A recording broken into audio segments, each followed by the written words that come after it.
রাজধানীর বিভিন্ন বাজার ঘুরে ছুটির দিনের বাজার দর কেমন যাচ্ছে সেটি আমরা জানার চেষ্টা করব। রাজধানীর বিভিন্ন বাজার ঘুরে এই মুহূর্তে আমাদের সাথে যুক্ত হচ্ছেন সহকর্মী মাহফুজা মোসলেহি। তিনি এই মুহূর্তে আছেন হাতিরপুল বাজারে, যুক্ত হচ্ছে তার সঙ্গে। মাহফুজা মোসলেহি, হাতিরপুল বাজারে আছেন, ছুটির দিনে বাজার পরিস্থিতি আসলে কেমন দেখছেন? সকাল থেকে তো নানান জায়গায় আপনি গিয়েছেন, বিস্তারিত জানাবেন। রাজধানীর বিভিন্ন বাজার ঘুরেছি এবং যে বিষয়টি আমার কাছে লক্ষণীয় যে পাইকারি যেই দাম সেটির তুলনায় খুচরা বাজারে কিন্তু অনেক অনেক বেশি পার্থক্য লক্ষ্য করেছি। আমরা সকালে ঘুরেছি আকাশ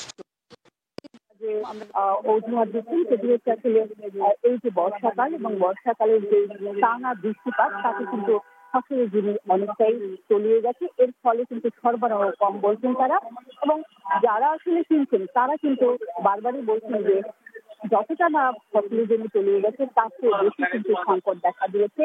যে সিন্ডিকেট, একটি সিন্ডিকেট বরাবরই বাংলাদেশের যে বন্যা বা যে আবহাওয়ার যে সংকট তৈরি হয় সে সময় কিন্তু তারা বারবার দাম বাড়িয়ে দেন সবজির। এরকম একটি সিন্ডিকেট কিন্তু ইচ্ছে করে দাম বাড়াচ্ছে এবং অসাধু ব্যবসায়ীদের ব্যাপারে তারা কিন্তু বারবার বলছেন সরকারের যে মনিটরিং জোরদারের প্রয়োজন ছিল সেটি কিন্তু রাজধানীর বাজারে নেই। তবে আমরা যেটি লক্ষ্য করেছি যে আলুর দাম এবং গরুর মাংস, খাসির মাংসের দাম আগের মতো অব্যাহত। যে সিন্ডিকেট, একটি সিন্ডিকেট বরাবরই বাংলাদেশের যেই বন্যা বা যেই আবহাওয়ার যেই সংকট তৈরি হয় সে সময় কিন্তু তারা বারবার দাম বাড়িয়ে দেন সবজির। এরকম একটি সিন্ডিকেট কিন্তু ইচ্ছে করেই দাম বাড়াচ্ছে এবং অসাধু ব্যবসায়ীদের ব্যাপারে তারা কিন্তু বারবার বলছেন সরকারের যেই মনিটরিং জোরদারের প্রয়োজন ছিল সেটি কিন্তু রাজধানীর বাজারে নেই।